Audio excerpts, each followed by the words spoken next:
Um, we are on Daf Dalet Amud Aleph. We're on page 4a. We've been learning about the laws of a shaita, who is considered a shaita. It's interesting. Last night I was lighting the menorah at one of the nursing homes, and it's called an assisted living facility. Yeah. And in the assisted living facilities, so there's a lot of people that are slowly getting dementia. So it's not really a dementia unit, but what you find in many of these assisted living facilities is that people slowly go downhill, or they're, beginning stages of dementia. So they'll know certain things, but they're starting to forget things and so on.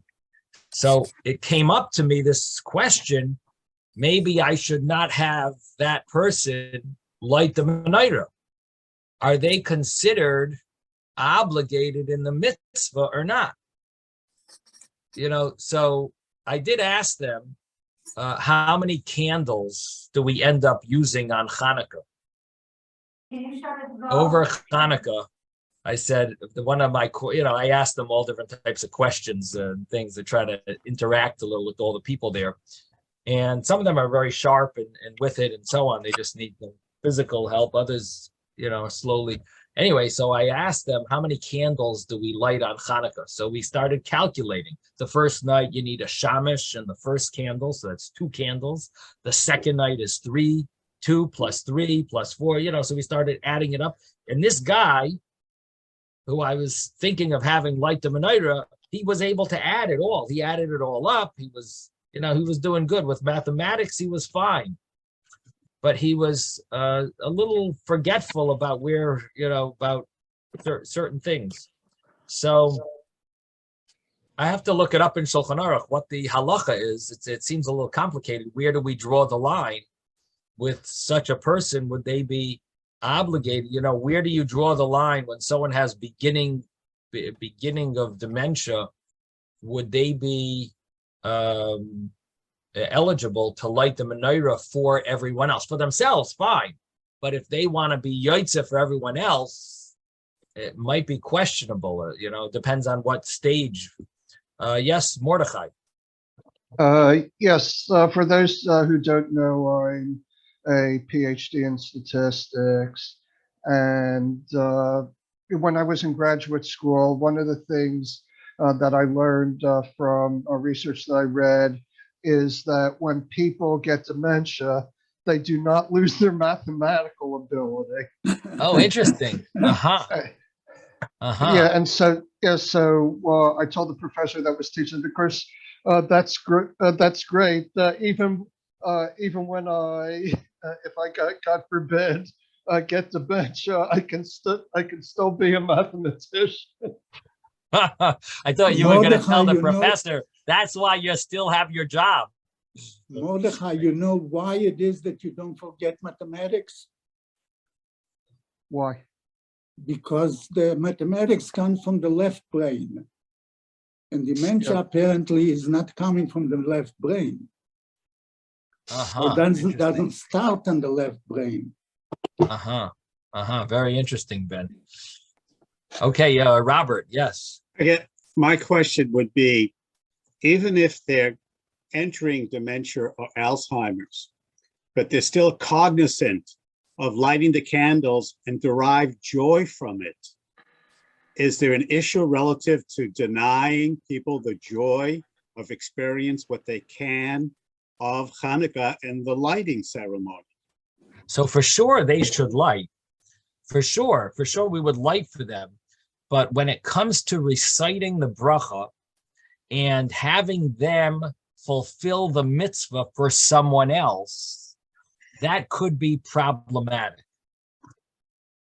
I'm not sure where we draw the line. Right.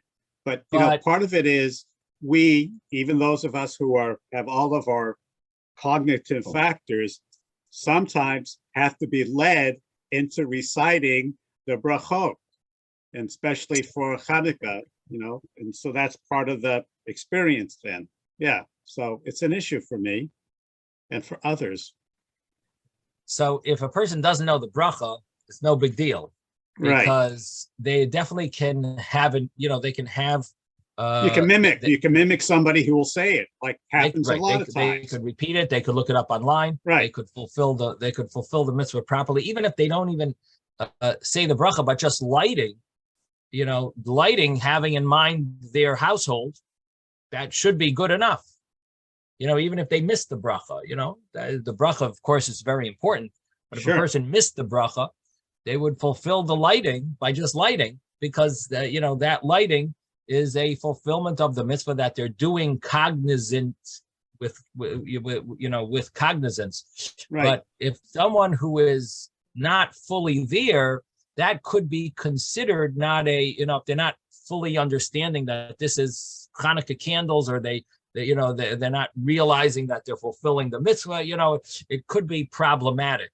So I'm not giving any halachic opinion here. I'm just mentioning that it's interesting that it came up last night when we were learning this, and it's something that I have to speak to other rabbanim to see what they, where we would, where we actually draw the line. For Robert, if Hanukkah came more often, he would remember the blessings. Well, for all of us, Ben, once a year, for many of us.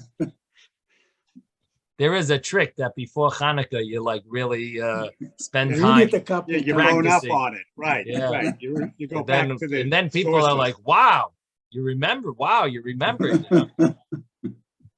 David, yes.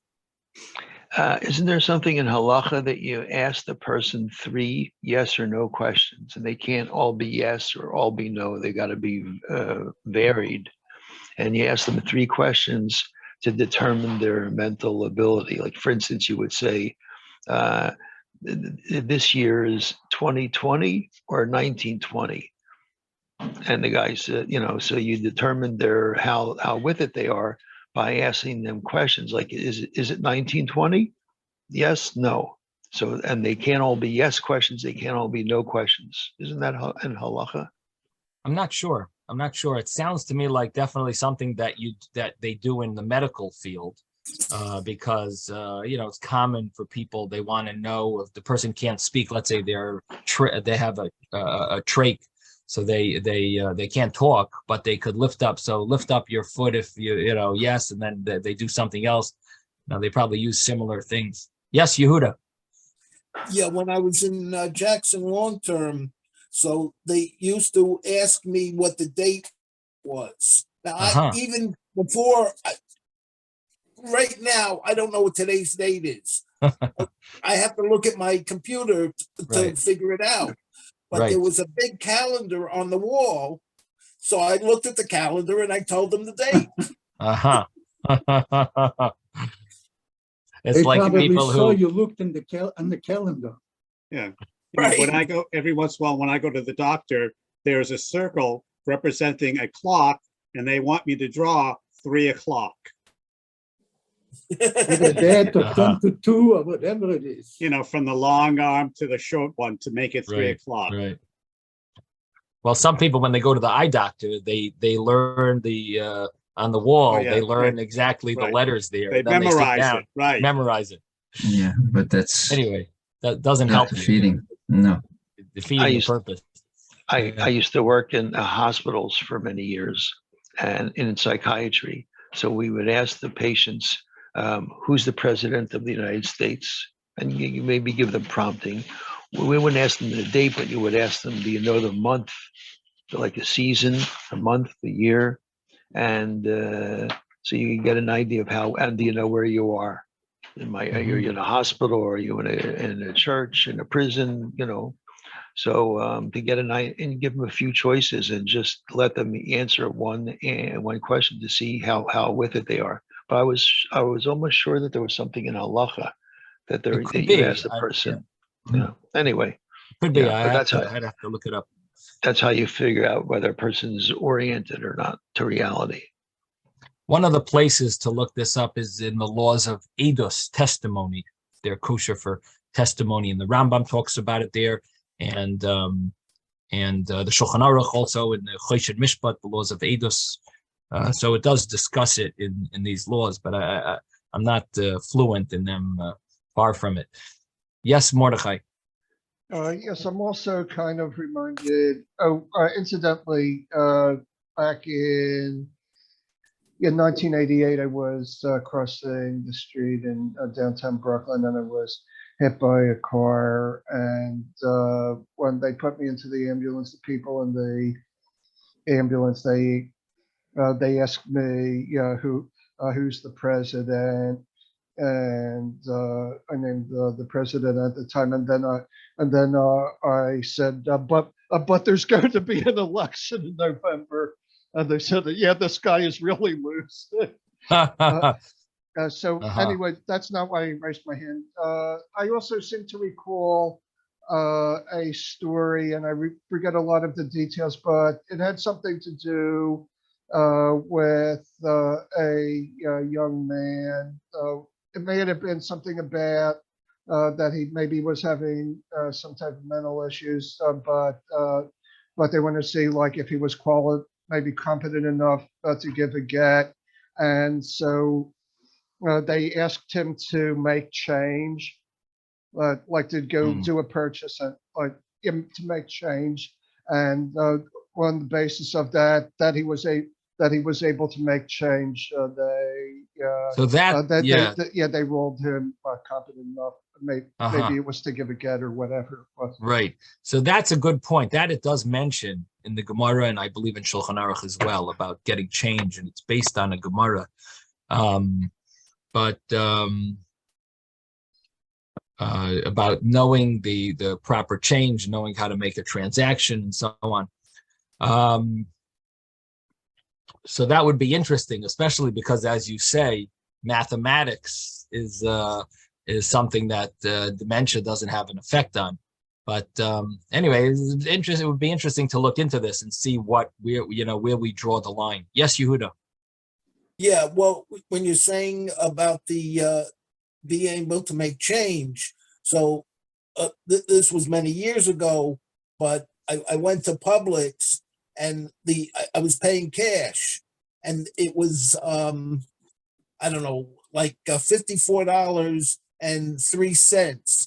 So I gave her $60.03, and she couldn't figure it out. I want. Don't make sure she doesn't have you in mind for any mitzvah. She needed a calculator. Right. Yeah. Okay. So bottom line is the laws of Shaita does play a role. It does does have ramifications in halacha. Yes, David. One of the big things in the hospital is if a person could have mental problems or even be mentally retarded, but they're still competent to make a decision. They would question whether a person needs a proxy as somebody to sign for them to agree to their medicines, or can they agree themselves. So for that, they don't have to know who's the president or what month. They could be really mentally compromised, but if they know that this is a medicine that's supposed to help them, that's enough of an understanding for them to be declared competent for themselves, and they don't need somebody else to make decisions for them to a certain extent. Interesting. So what that means is that there's a concept of being incompetent for certain things, but for other things that they are considered competent. And we possibly have something similar to that in halacha as well. Like it could be that there are different scenarios, certain things that they would not be eligible for, but for other things they would be.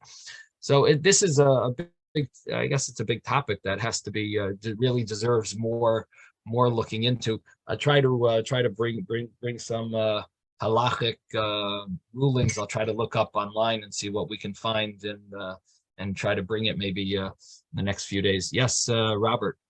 Again, maybe, we diagnose people as being autistic, having distance from reality, but there's a definition within autistic as somebody who has Asperger's.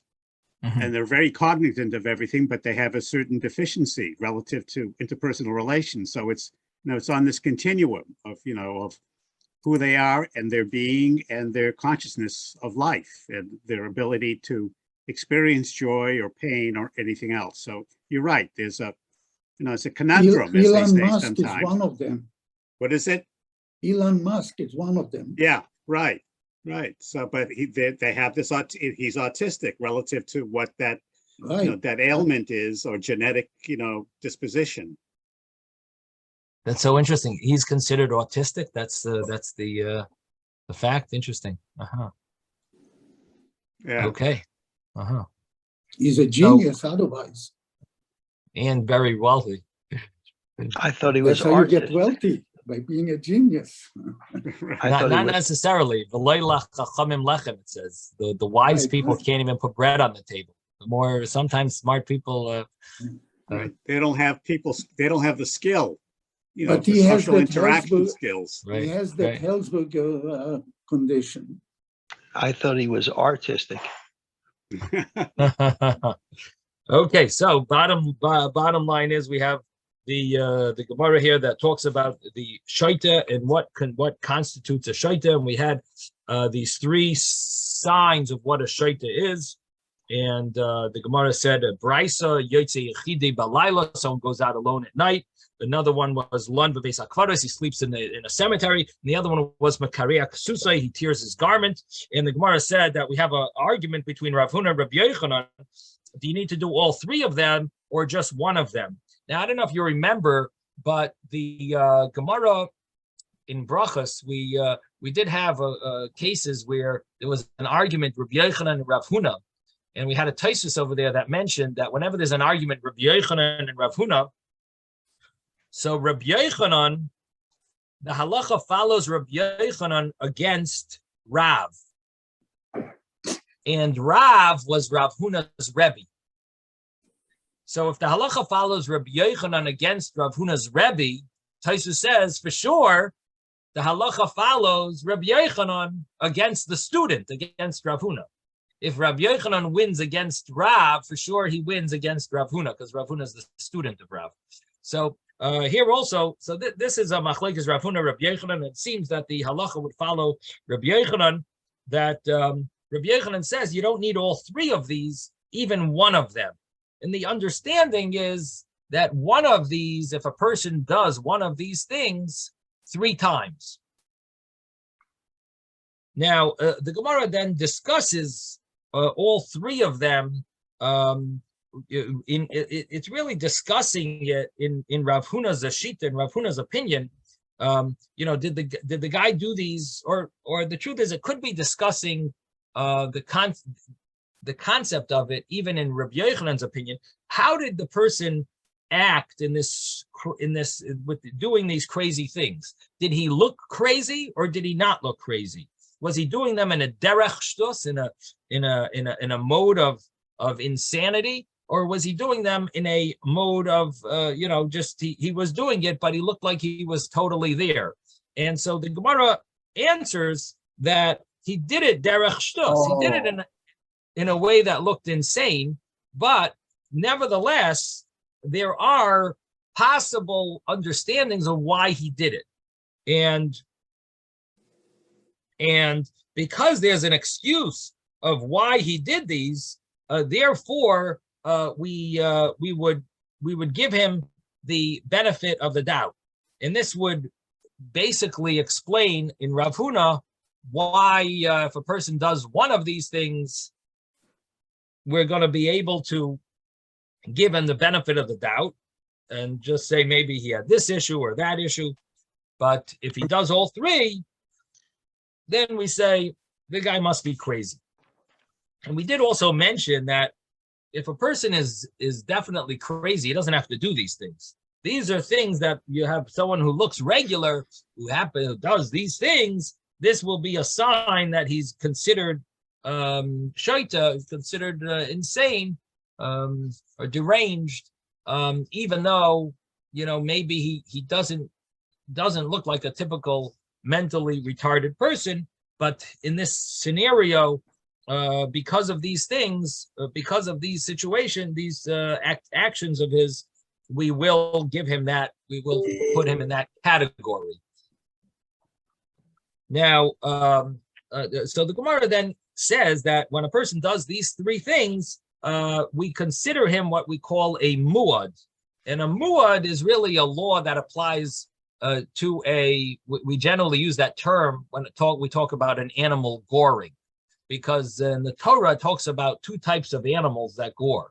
One is an animal that's called a tam, and the other one is an animal that's called a muad. A muad means someone he's warned, but it means that he's been doing this a number of times. And a tam is someone who is just a regular simple animal and it happened to gore. The muad is like an animal that we expect to gore because that's part of his that's what he's used to. Now, normally if he gores and kills, he's supposed to get killed. We're supposed to kill him. We give the animal, we kill that animal. However, there are cases where an animal that's a muad, he didn't get caught yet, and he goes and gores someone else, and so on. Therefore, you have cases. Well, and there are many examples of having a muad that wasn't killed, but he's like, for example, he gores another ox instead of, it didn't gore a person. If he gores a person, he gets killed. There are scenarios where he will be considered a muad and he doesn't get killed, but nevertheless, he's a muad and he will be obligated in more responsibility than the tam. The tam has less responsibility. In other words, if the tam, an animal that's called a tam, if it gores, he only pays half. The owner only pays half, and based on the value of the it's based on the value of the animal that gored. How much did the animal that gored, how much is it worth? And based on that, we pay half of the damage. A muad pays the entire damage, and it's not based on how much the animal that gored is worth. It's an obligation on the owner. So there's a difference between a tam and a muad. Now, what happens if an animal gores only donkeys? So you have an ox that gores donkeys, so it would be considered a muad for donkeys, but it's not necessarily a muad for other animals. So if it gores a donkey, it would pay the full damage. If it gored another ox, it's not a muad for another ox. It wouldn't pay the full damage on another ox. So here the Gemara mentions what happens if it gores three animals. Now, when an animal gores three, that makes it a muad. But it didn't gore three donkeys. It gored a shar, chamor, and gumel, an ox, a donkey, and a camel. So it gored three different animals. So the Gemara says that because it's not being selective on who it gores, instead it's goring anyone. So therefore, we consider it a muad for all, for all creatures. Whoever it gores, it's going to be considered a muad. And accordingly, the Gemara said that would be the same thing with this shaita, that the shaita, if he does these three things, we consider him a muad across the board, and a shaita across the board, and he would be considered, not chayiv in mitzvahs, exempt from mitzvahs. Now, the Gemara then goes on and mentions that there is a brisa that it seems that Rav Huna was not aware of. And the brisa had said that a shaita is someone who's ma'abed kol masha noisnim. So he loses everything that is given to him, or he destroys everything that's given to him. Now, the Gemara understands that he would have changed his view, and he used a claim that you need to do three things. Rav Huna was following this idea that that it's three things that you have to do. But we have this brisa that says that this decides if a person is a shaita, if he's ma'abed kol masha noistiv. Now, the Gemara had a question and the Gemara said he probably would have reversed his view if he knew of this brisa.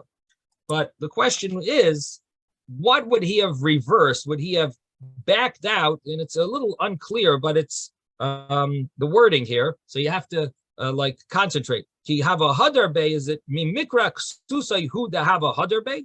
Would he have retracted from the that he has to tear his garment?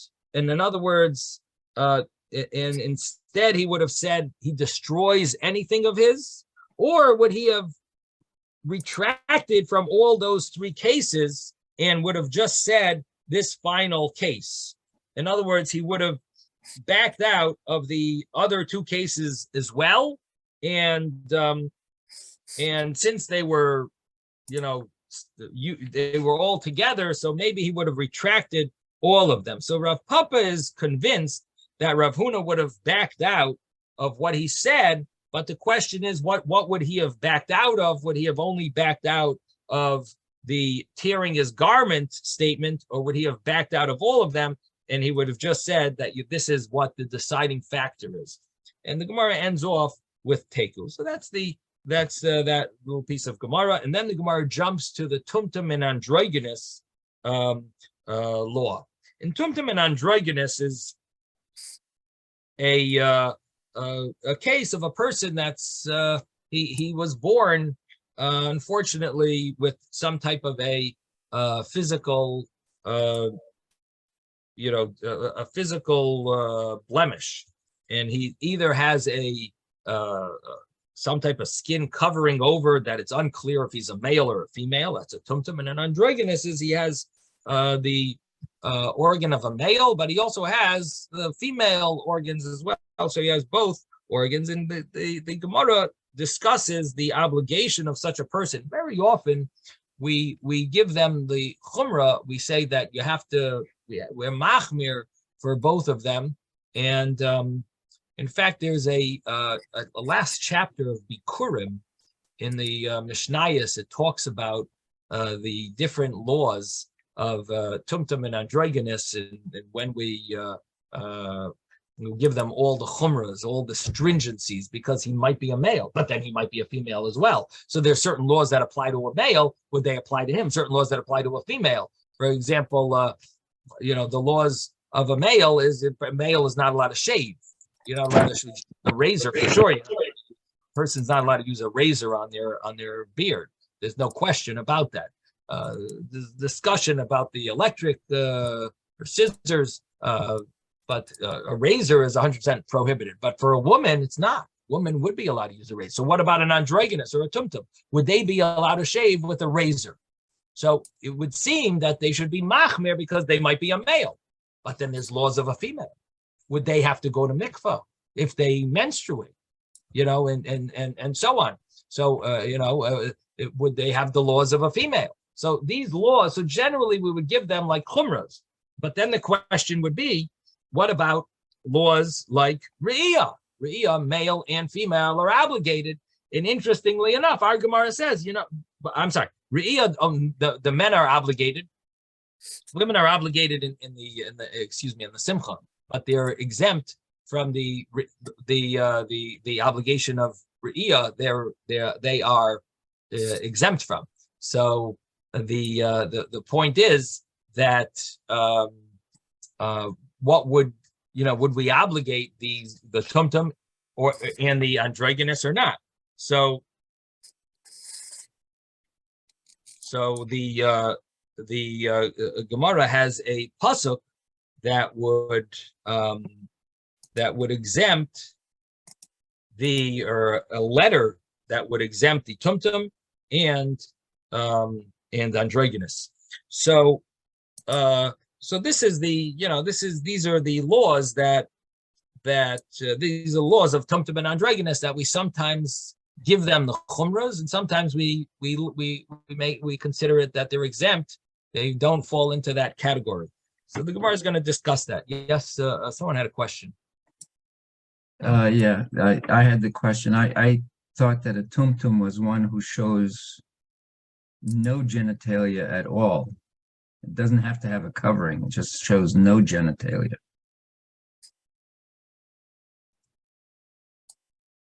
Right. Well, I think that's what it means. It doesn't you can't see any of it, but it's covered over. In other words, there has to be there is something there. It might be inside the skin, but Right. but It's like hidden. Yeah, it's still in your body, but it's not visible. So, but having it covered over means that, let's say, a flap exists that covers this, and I think that is not what an actual tumtum, what the definition of a tumtum is. I think it's just so we shouldn't word it covered over. We should word it that it's inside. It's hidden in. It doesn't. It Okay. doesn't show. That's Doesn't all. show. Okay. It doesn't show. So okay, thanks, Ezra. But in Hebrew, tumtum is also stupid, so. Really? That's the term used for stupid? Yeah. Tumtum? Okay.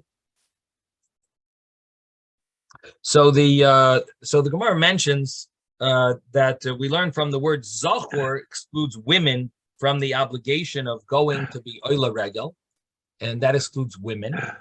And zachorcha excludes tumtum and androgynous. And kol zachorcha, when it says all of your zachors, that includes something. So zachor, which means male, excludes women, and zachorcha excludes means yours. That would make sense to exclude another party, and that would be the tumtum and androgynous.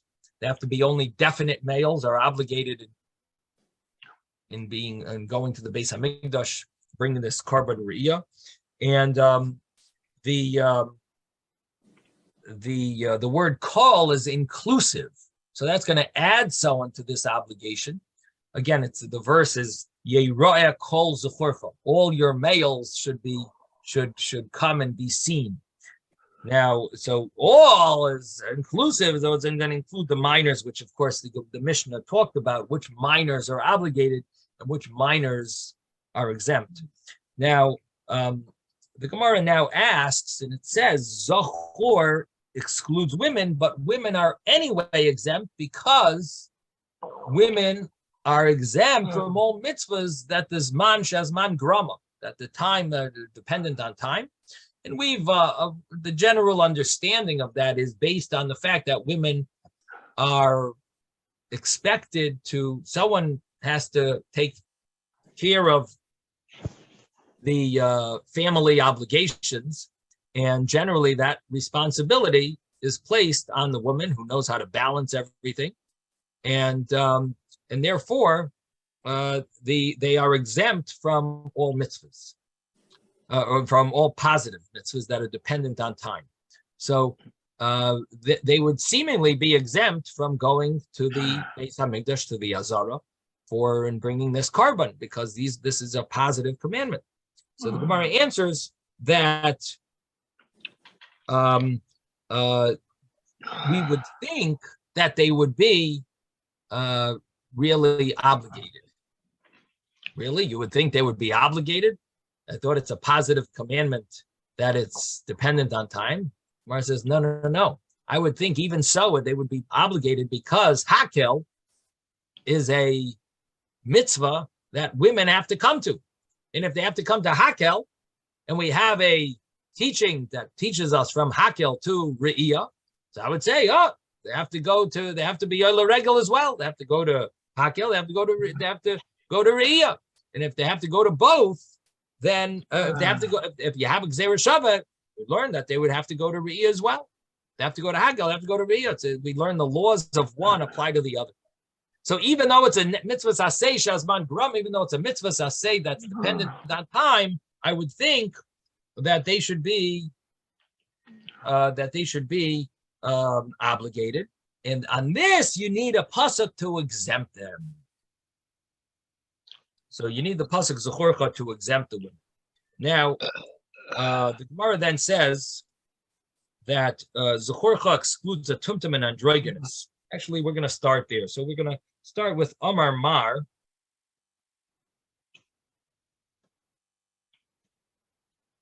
Amar Mar. The first word on the line is Amar Mar. It must be about 15 lines from the top of the page of Daled Amud Aleph, page 4a. that we said before. Amar Mar, master said, Zechorcha lahitzi tumtum v'androginus. That it says Zechorcha, which excludes a tumtum and an androgynous. Again, these two people who have this disfiguration, I guess you would call it.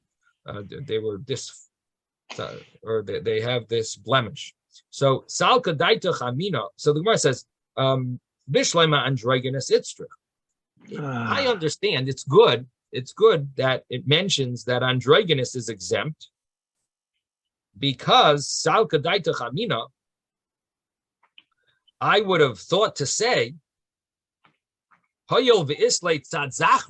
since the androgynous has a side of masculinity, he has a masculine side to him, lichayev, he should be obligated in this mitzvah. Doesn't matter, he also has this female element to him. He's got a masculine side, so therefore he should be obligated. So that's what you would think. Kamash Balan, the puzzle comes and lets us hear that he is exempt. Zechorcha. Your males, your definite males are obligated. It's questionable. So therefore, he would be exempt. So that I understand that the pasuk needs to exempt him because he definitely has a male organ. So if you want to obligate males, he would definitely be part of them. So you would need to find some pasuk to exclude him. Otherwise, I would think that he would be obligated. But Kamash Malan, the Bria b'fnei atzmai. So the Gemara says it comes and lets us hear that he is exempt, even though he has this masculine side to him. He has a entity. He's considered an entity of his own, so to speak, a creature that's not a male or a female, and he has. So he is going to be exempt. It would have to. It needs to exempt him, and the pasuk does exempt him. Ella tumtum sveiku, but the case of a tumtum is really a case of doubt. When it comes to a case of doubt, so we would say that the Torah obligates a male to come to the Beis Hamikdash. What would you think if someone's a male? The Torah says a male has to come to the Beis Hamikdash. What would be the law if there's a doubt? If there's a doubtful male? In other words, we're not sure if someone's a male. Would they be obligated in coming to the Beis Hamikdash? No. So the understanding of our Gemara is, if it's a suffix, the Torah obligates definites. The Torah doesn't obligate suffix. So this person is called a suffix. Suffix means a doubt. The Torah talks about a male has to come to the Beis Hamikdash. This would naturally exempt someone who's not a definite male. So, Rabbi, somebody is not muted. That needs to be. Yeah. Let me mute everyone. Thank you.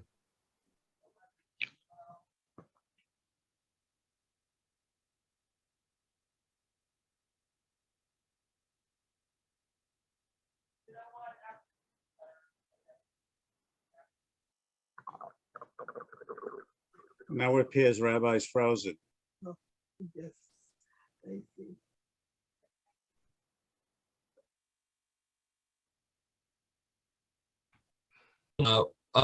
Among the commentaries, a very famous discussion of the law of doubts.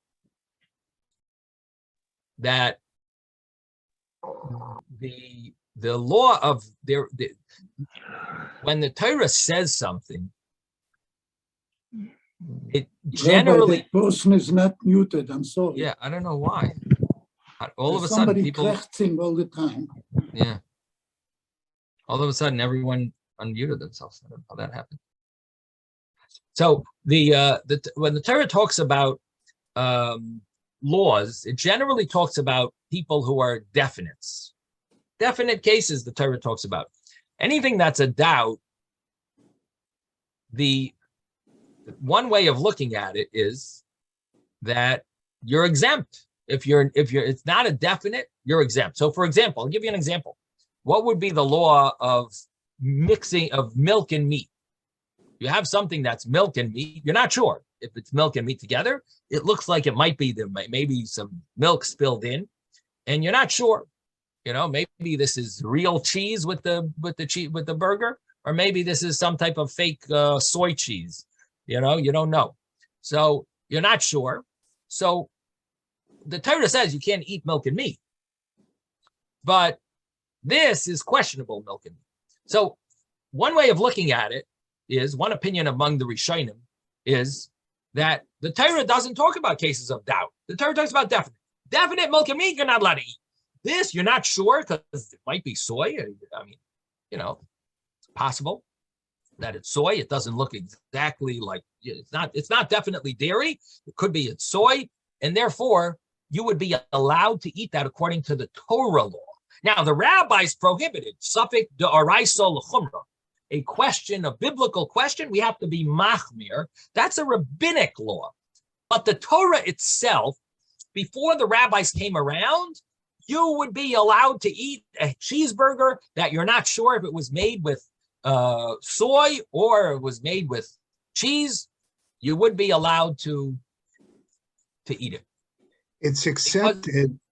It's accepted that Svega d'oraisa l'chumra, but there's a pre-Chodosh that says Svega d'oraisa l'kula. I mean, it's only d'Rabbanan. I'm sorry, it's only d'Rabbanan. Yeah, so that's what I'm mentioning. That the Svega d'oraisa l'chumra, we are machmir, we are strict when it comes to a doubt of biblical law. We're doubt, but why are we strict when it comes to a doubt of biblical law? You're not sure if it's a cheeseburger, so you can't eat it. Why?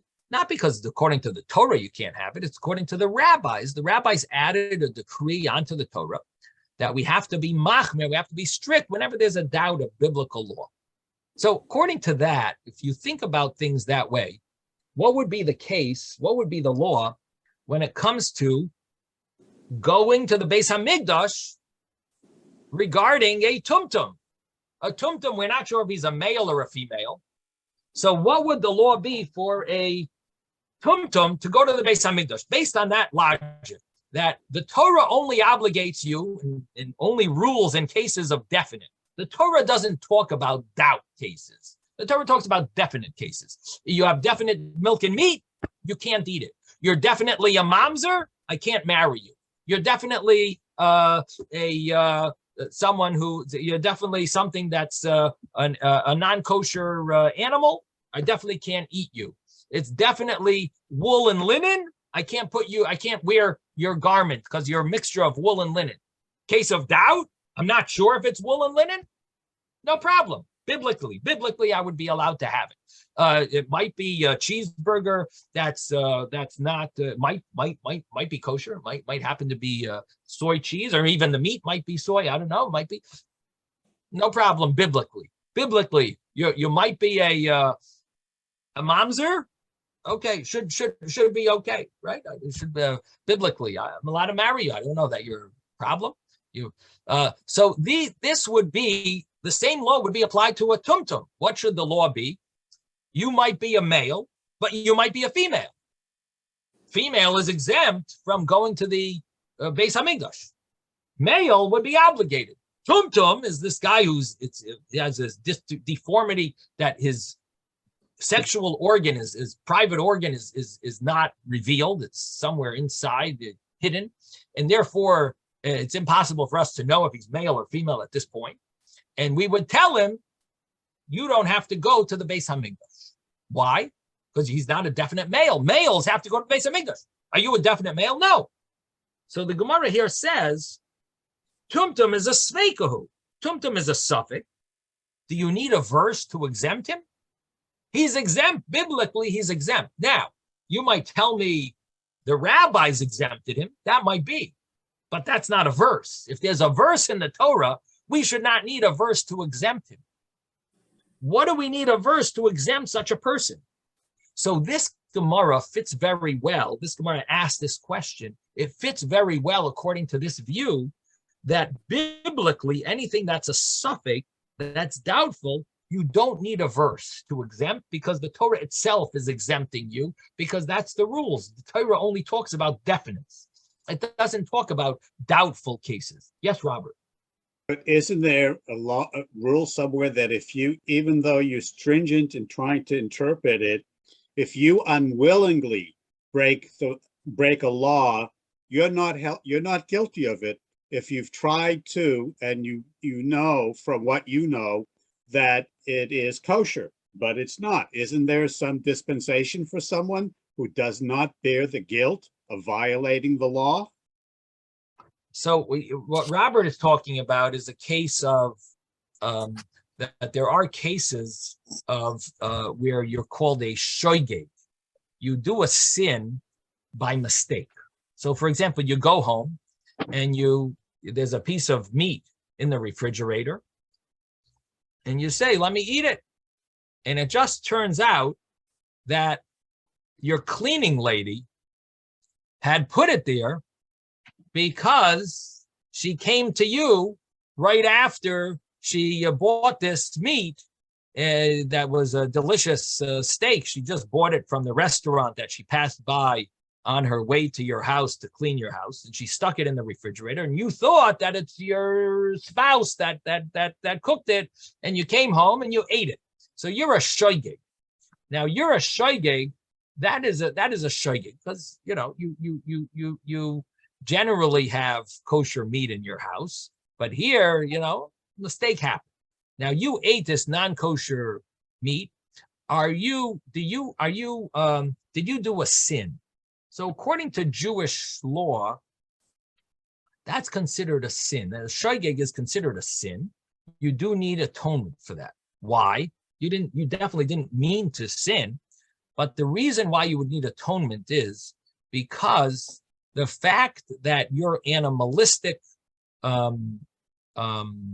desire caused you to, in other words, you have a hiskabrus of your nefesh habahamis, your animalistic side of you was overpowering, and it caused you to do this sin, and therefore you are you sinned. In other words, you didn't sin on purpose, so you don't get the punishment of someone who eats non-kosher on purpose, but you would need to bring maybe a sacrifice, or you would need to do tshuva. So there are scenarios, there are rules about what your tshuva would be for each sin depending on the sin. But that would be a shoygeg. Now there are cases where you're totally exempt, and that would be oinus. If you are in a concentration camp and you're going to die if you don't eat whatever they give you, then you are exempt and you don't need to do tshuva. Then there's no need for any repentance because that is called an oinus. You are forced, or someone holds a gun up to you and says, "You eat this cheeseburger or else I'm going to shoot you." So in such a case, you are obligated, according to Jewish law, to eat the cheeseburger, and you do not need to repent. No need for repentance. So there's a difference between shoygeg and oinus. Here, what we're talking about is suffix. Suffix is you're doubtful, you're not sure if it's kosher or not. So the law is, we know you definitely are not allowed to eat something that you're not sure if it's kosher or not. But the thing is that a biblical law or is that a rabbinic law? If it's a rabbinic law, why would it be rabbinic? Because that would mean that the Torah only obligates definites. It only has laws about things that are definite. And things that are doubtful, Torah doesn't really discuss.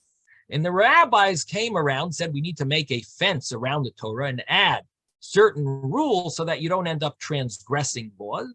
So they said even doubtful things, you have to be careful about. So our Gemara asked this question. It says, a tumtum, that's a suffix. Of course, a tumtum is exempt from going to the Beis Hamikdash. Why? Because is he a male? I don't know. We don't know. No one knows. He doesn't know. We don't know. Is he a male? It's unclear. Even the doctors don't know. They don't know if he's a male. So he's exempt. Are you a definite male? No. Okay. Well, then he is not obligated to go to the Beis Hamikdash. So what do we need a verse for to exclude him?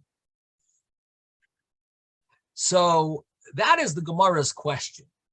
And the Gemara answers, the answer that the Gemara gives is Amar Abaye, and let me tell you where we are. Amar Abaye, Abaye says, it must be about 20 lines from the top of the page. Kisha Beitzov Mibachutz, that we're talking about a case where we don't see his male organ, but we do see that his testicles are visible. So because his testicles, his Beitzov are Mibachutz, and because they are visible on the outside, his testicles are outside, and therefore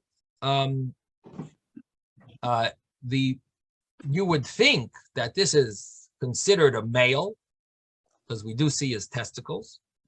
Therefore, you would think he's obligated. And the verse comes and tells you that even in this case, he's not a definite male because he's deformed in that sense that you don't see his male organ. And therefore, he would be exempt from going to the Beis HaMikdash. So it's a case where it's pretty clear that he's a male, but the fact is you don't see his male organ.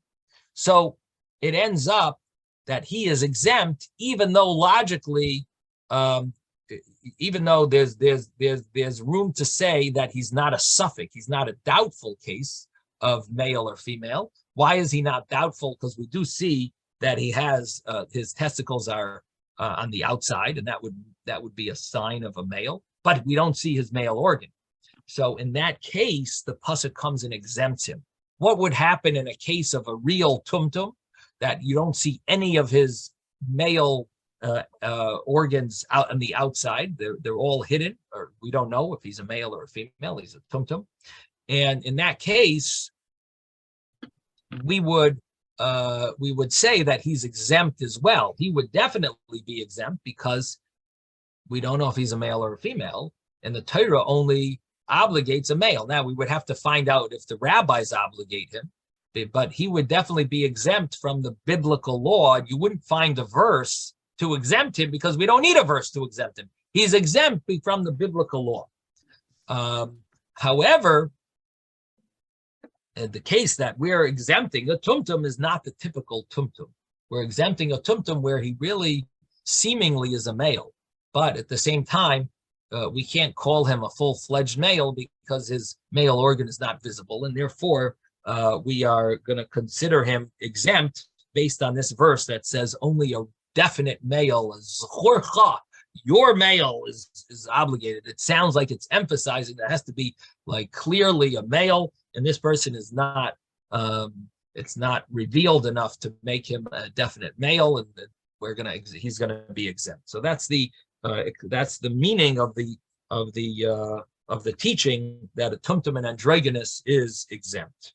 So that basically covers those two cases, and now the Gemara jumps to the katan, the child. That's what we're up to. I think someone had a question. Ezra, was it you? Someone had their hand up.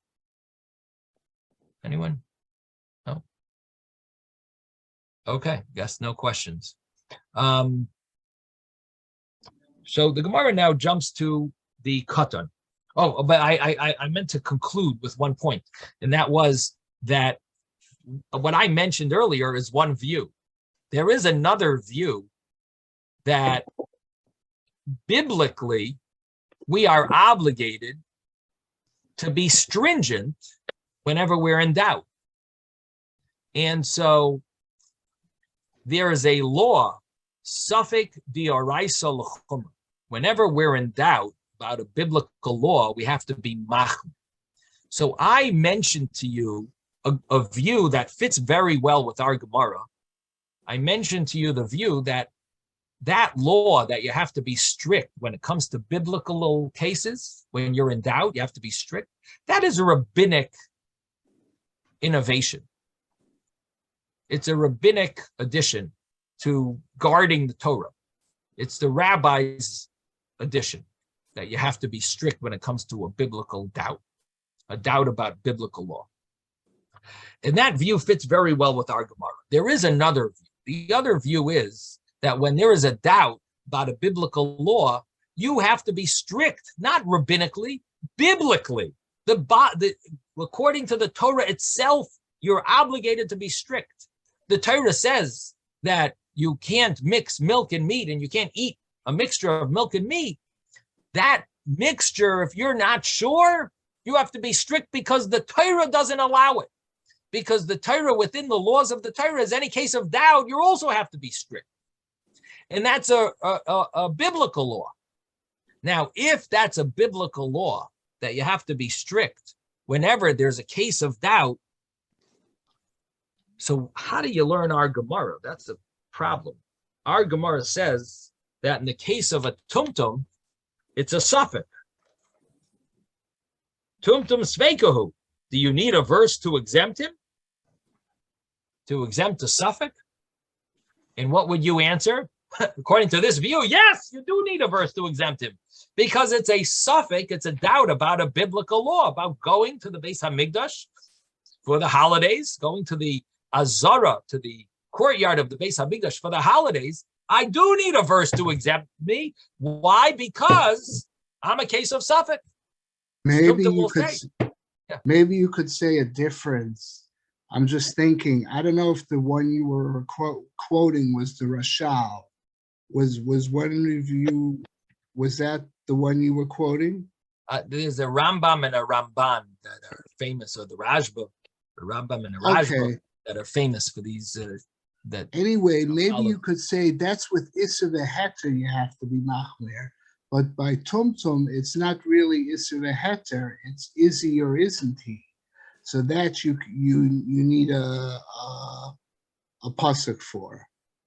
Mm-hmm. Mm-hmm. Very interesting, Harold. Harold wants to say there's a difference when there's a question about the law or a question about the facts, that you could differentiate between what are the facts. That's a doubt about facts. Doubt about facts, maybe you could be you're exempt. A doubt about the law, a question in law, that would be where you have to be strict. That, and when it's questionable what the law is, you got to be strict. You don't know the case. You don't know what this person is called. You don't know about the facts. That would be a reason to say, well, it's not definitely that. This is not definitely that scenario. Well, maybe we could be exempt. Maybe it's permitted. But we don't know the law. You got to be strict. You're not sure of the law. So that's an interesting differentiation.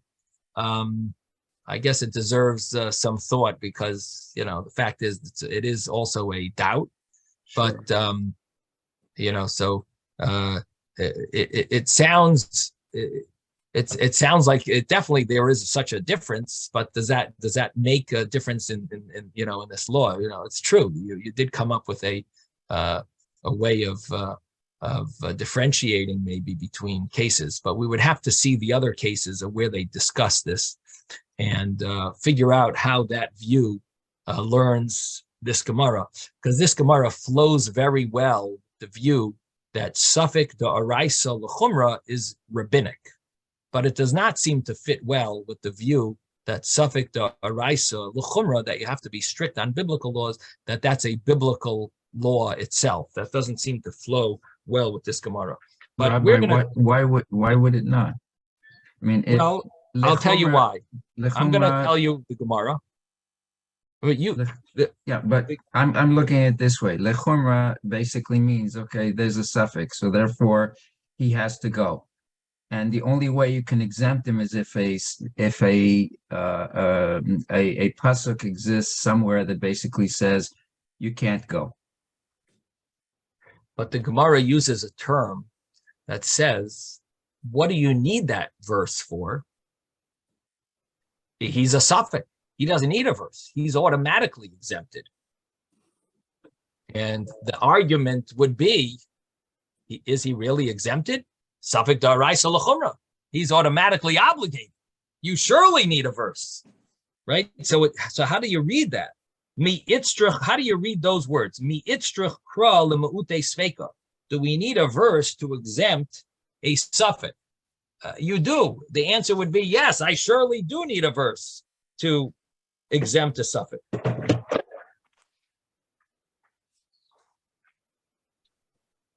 You got it? You see why, Ezra? From those words, those are the words that don't flow, if you, according to this view. Okay, Mitzvah Hashem, we'll talk more about it. Everyone have a wonderful day and a Freilich and Chanukah. And Thank you, Rabbi. Thank you. Thank you, Rabbi.